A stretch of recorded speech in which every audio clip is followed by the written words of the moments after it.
ನನಗೆ ಮೊದಲೇ ಬಾರಿ 100 ಮೀಟರ್ ಓಟದಲ್ಲಿ ಒಂದು ಪ್ರಥಮ ಸ್ಥಾನವನ್ನು ಪಡೆದೆ ರಾಜ್ಯ ಮಟ್ಟದಲ್ಲಿ. ಸೊ ಇಲ್ಲಿಂದ ನನ್ನ ಜರ್ನಿ ಸ್ಟಾರ್ಟ್ ಆಯಿತು.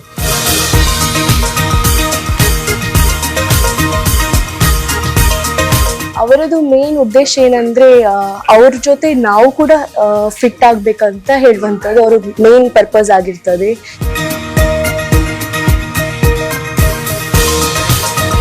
ಅದರಿಂದ ಜೊತೆಯಲ್ಲಿ ಇನ್ನೊಬ್ಬನನ್ನು ಬೆಳೆಸುವಂತ ಶ್ರೇಷ್ಠವಾದಂಥ ಗುಣ ಇರುವಂಥದ್ದೇ ಅದನ್ನು ಒಂದು ರೀತಿಯಲ್ಲಿ ನಾನು ಅಶ್ವಿನ್ ಸರಲ್ಲಿ ಕಂಡುಕೊಂಡಿದ್ದೇನೆ.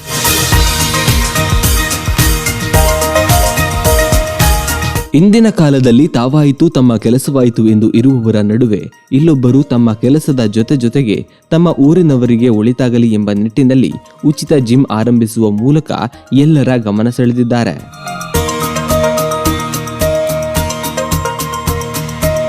ಅವರೇ ಉಡುಪಿ ಜಿಲ್ಲೆಯ ಕಾಪು ತಾಲೂಕಿನ ಕುರ್ಕಾಲು ಗ್ರಾಮದ ಅಶ್ವಿನ್ ಸನಿಲ್ ಕುರ್ಕಾಲು ಇವರು. ಪ್ರಸ್ತುತ ಕರ್ನಾಟಕ ರಾಜ್ಯ ಅಗ್ನಿಶಾಮಕ ಮತ್ತು ತುರ್ತು ಸೇವಾ ಇಲಾಖೆಯಲ್ಲಿ ಸೇವೆ ಸಲ್ಲಿಸುತ್ತಿರುವ ಇವರು ವೇಟ್ ಲಿಫ್ಟಿಂಗ್ನಲ್ಲಿ ಹಲವು ಸಾಧನೆಗಳನ್ನು ಮಾಡಿದ್ದು ಇವರ ಕುರಿತಾದ ಸ್ಟೋರಿ ಇಲ್ಲಿದೆ.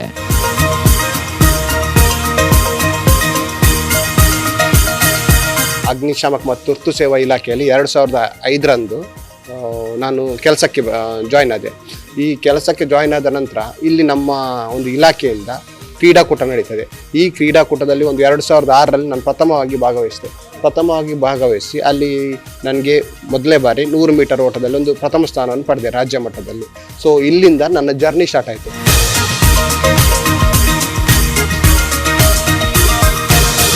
ಆ ನಂತರ ನನಗೆ ಇನ್ನೂ ಹೆಚ್ಚಿನ ಸಾಧನೆ ಮಾಡಬೇಕಾದ್ರೆ ನಾನು ಇದರತ್ತ ಸ್ವಲ್ಪ ಪ್ರಯತ್ನ ಪಡಬೇಕು, ಅದನ್ನು ಪ್ರಾಕ್ಟೀಸ್ ಮಾಡಬೇಕಂತ ನಮ್ಮ ಇಲಾಖೆಯ ಒಂದು ಮೇಲಾಧಿಕಾರಿಗಳು ತಿಳಿಸಿದ ನಂತರ ನಾನು ತರಬೇತಿಗೆ ಜಾಯ್ನ್ ಆದೆ. ಆದ ನಂತರ ನಾನು ಒಂದೊಂದೇ ಮಟ್ಟವನ್ನು ಏರುತ್ತಾ 2008ರಲ್ಲಿ ನ್ಯಾಷನಲ್ ಲೆವೆಲಲ್ಲಿ ಒಂದು ಬ್ರೌನ್ಸ್ ಮೆಡಲ್ ಆಯಿತು. ಆ ನಂತರ ನಮ್ಮ ಇಲಾಖೆಯಲ್ಲಿ ಅಥವಾ ನಮ್ಮ ಸರ್ಕಾರಿ ನೌಕರರ ಕ್ರೀಡಾಕೂಟ ಆಗ್ತದೆ. ಅಲ್ಲಿ ಕೂಡ ನಾನು ಹಲವಾರು ವರ್ಷದಿಂದ ರಾಜ್ಯ ಮಟ್ಟದಲ್ಲಿ 100 ಮೀಟರ್ ಓಟದಲ್ಲಿ ಪ್ರಥಮ ಸ್ಥಾನ, ಹಾಗೆ ರಿಲೇಯಲ್ಲಿ ಇರ್ಬೋದು, ಮತ್ತು ಬಾಡಿ ಬಿಲ್ಡಿಂಗ್, ಪವರ್ ಲಿಫ್ಟಿಂಗ್ ಇದರಲ್ಲೆಲ್ಲ ನಾನು ಪ್ರಥಮ ಸ್ಥಾನವನ್ನು ಮಾಡ್ತಾ ಬರ್ತಿದ್ದೆ.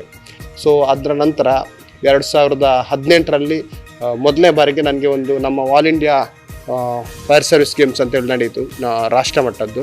ಅಲ್ಲಿ ನಾನು 100 ಮೀಟರ್ ಓಟದಲ್ಲಿ ಪ್ರಥಮ ಸ್ಥಾನವನ್ನು ಪಡೆದು ವಿಶ್ವಮಟ್ಟಕ್ಕೆ ಹೋಗುವಂಥ ಒಂದು ಅವಕಾಶ ಸಿಕ್ತು ನನಗೆ.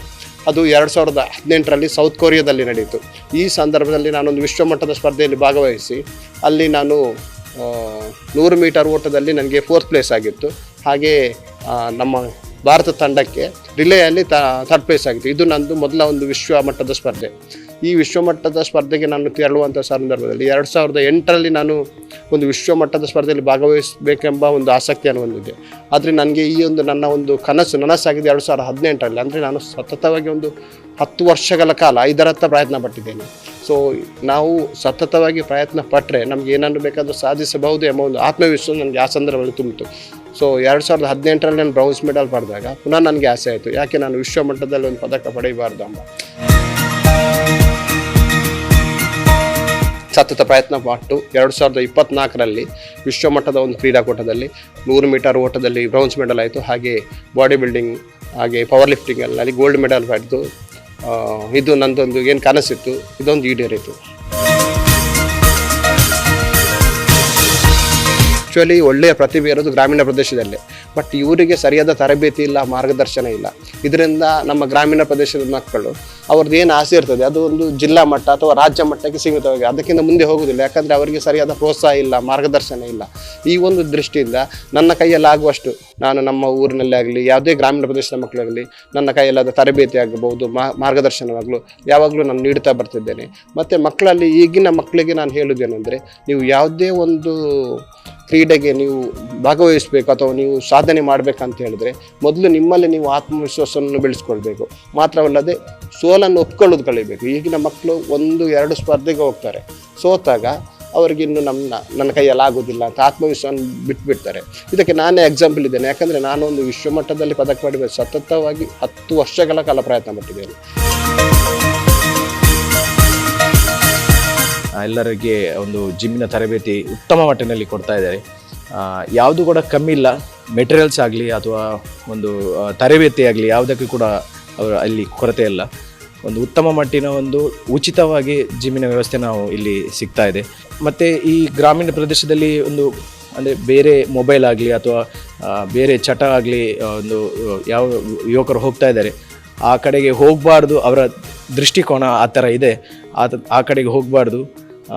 ಮಕ್ಕಳು ಸ್ಪೋರ್ಟ್ಸ್ ಅಥವಾ ಜಿಮ್ ತರಬೇತಿ ಪಡೆದು ಒಂದು ಉತ್ತಮ ಒಂದು ಊರಿಗಾಗಲಿ ದೇಶಕ್ಕಾಗಲಿ ಮಾದರಿ ಆಗಬೇಕೆಂಬ ಉದ್ದೇಶದಿಂದ ಈ ಒಂದು ಜಿಮ್ಮನ್ನು ತಯಾರು ಮಾಡಿದ್ದಾರೆ. ಅಂದರೆ ಈ ಗ್ರಾಮೀಣ ಪ್ರದೇಶದಲ್ಲಿ ಮಾತ್ರ ಅಲ್ಲದೆ ಒಂದು ಕ್ರೀಡಾಪಟ ಅಂದರೆ ಬೇರೆ ಸ್ಟೇಟ್ ಲೆವೆಲ್ ಆಗಲಿ ಅಥವಾ ಜಿಲ್ಲಾ ಮಟ್ಟಕ್ಕೆ ಹೋಗುವಂಥ ಒಂದು ಮಕ್ಕಳು ಈ ಜಿಮ್ಗೆ ಬರ್ತಾ ಇದ್ದಾರೆ, ಅಂದರೆ ತರಬೇತಿ ಪಡೀತಾ ಇದ್ದಾರೆ.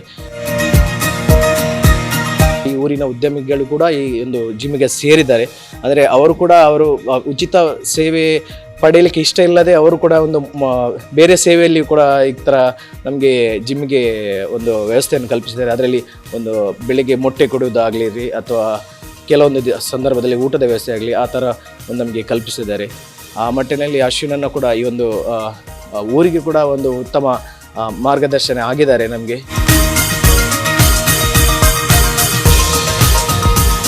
ಅಶ್ವಿನ್ ಸನಿಲ್ ಅವರು ನಮಗೆ ಪ್ರೋತ್ಸಾಹಿಸುವಂಥ ರೀತಿ, ಇಲ್ಲ ನಿಮ್ಮಿಂದ ಆಗ್ತದೆ ಮಾಡಿ ಎನ್ನುವಂಥ ಪ್ರೋತ್ಸಾಹ ಮತ್ತು ಎಲ್ಲರೂ ಕೂಡ ಆರೋಗ್ಯವಂತರಾಗಿ ಇರಬೇಕೆನ್ನುವಂಥ ಅಪೇಕ್ಷೆ, ಒಂದು ರೀತಿಯಲ್ಲಿ ಮಾನವೀಯತೆಯ ಮೌಲ್ಯ ಶ್ರೇಷ್ಠವಾದಂಥ ರೀತಿಯಲ್ಲಿ ಅವರ ವ್ಯಕ್ತಿತ್ವದಲ್ಲಿ ಕಾಣ್ತಾ ಇದೆ.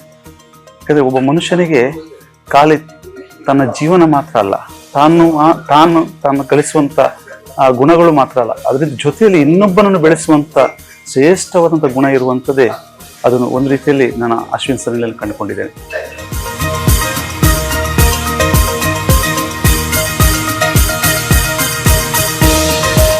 ಸೊ ಅವರದು ಮೇನ್ ಉದ್ದೇಶ ಏನಂದ್ರೆ ಅವ್ರ ಜೊತೆ ನಾವು ಕೂಡ ಫಿಟ್ ಆಗ್ಬೇಕಂತ ಹೇಳುವಂಥದ್ದು ಅವ್ರ ಮೇನ್ ಪರ್ಪಸ್ ಆಗಿರ್ತದೆ.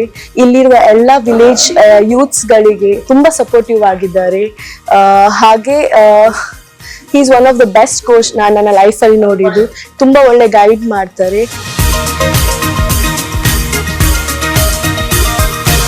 ಇಲ್ಲಿ ಈಗಿನ ಈ ತರಬೇತಿ ಕೇಂದ್ರಗಳೆಲ್ಲ ಸ್ವಲ್ಪ ಪಕ್ಕ ವ್ಯಾವಹಾರಿಕವಾಗಿ ಇರುವುದರಿಂದ ಅವರು ಯಾವುದೇ ಫಲಾಪೇಕ್ಷೆ ಇಲ್ಲದೆ ಇಲ್ಲಿ ಬರುವವರಿಗೆ ಯುವಜನತೆ ಒಂದು ಒಳ್ಳೆಯ ಅವರ ಮುಂದೆ ಸಾಧಕರಾಗಿ ಮೂಡಿ ಬರಬೇಕನ್ನೋ ಸದುದ್ದೇಶದಿಂದ ಈ ಒಂದು ಅವರು ಇಲ್ಲಿ ತನ್ನ ಮನೆಯಲ್ಲಿ ಒಂದು ತರಬೇತಿ ಕೇಂದ್ರವನ್ನು ಪ್ರಾರಂಭಿಸಿ ಅದೆಷ್ಟೋ ಯುವಕರಿಗೆ ತರಬೇತಿಯನ್ನು ಉಚಿತವಾಗಿ ನೀಡುತ್ತಿದ್ದಾರೆ.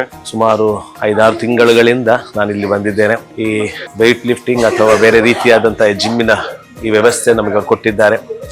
ಬೇರೆ ಬೇರೆ ಕಾರ್ಯಗಳೆಲ್ಲ ನಾವು ತೊಡಗಿಸುವಾಗ ಒಂದು ರೀತಿಯಾದ ಸುಸ್ತಾಗುತ್ತಿತ್ತು. ಆದರೆ ಮುಖ್ಯವಾಗಿ ಈ ಕಾರ್ಯದಿಂದ ನಾವು ಸುಮಾರು ನಮ್ಮ ಅನೇಕ ಸ್ನೇಹಿತರು ಇಲ್ಲಿ 40-45 ವರ್ಷ ಮೇಲ್ಪಟ್ಟವರಾದರೂ ಕೂಡ ಇಲ್ಲಿ ಬಂದು ನಮ್ಮ ಸಮಯವನ್ನು ಕಳೆಯುವ ಮೂಲಕ ಒಂದು ಅನ್ಯೋನ್ಯತೆ ಬೆಳೆದಿದೆ. ಮಾತ್ರವಲ್ಲದೆ ದೈಹಿಕವಾಗಿಯೂ ನಾವು ಒಂದು ರೀತಿಯಲ್ಲಿ ಬಲ ಹೊಂದಿದ್ದೇವೆ ಹಾಗೂ ಬೇರೆ ಬೇರೆ ನಮ್ಮ ಕ್ಷೇತ್ರಗಳೆಲ್ಲ ನಾವು ದುಡಿಯುವಾಗ ನಮಗೆ ಅದು ಉನ್ನತವಾದ ರೀತಿಯಲ್ಲಿ ಸಹಾಯವಾಗುತ್ತಾ ಇದೆ ಎಂಬುದಾಗಿ ನಾವು ವೈಯಕ್ತಿಕವಾದ ಅಭಿಪ್ರಾಯವನ್ನು ನಾವು ತಿಳಿಸುವವರಾಗಿದ್ದೇವೆ.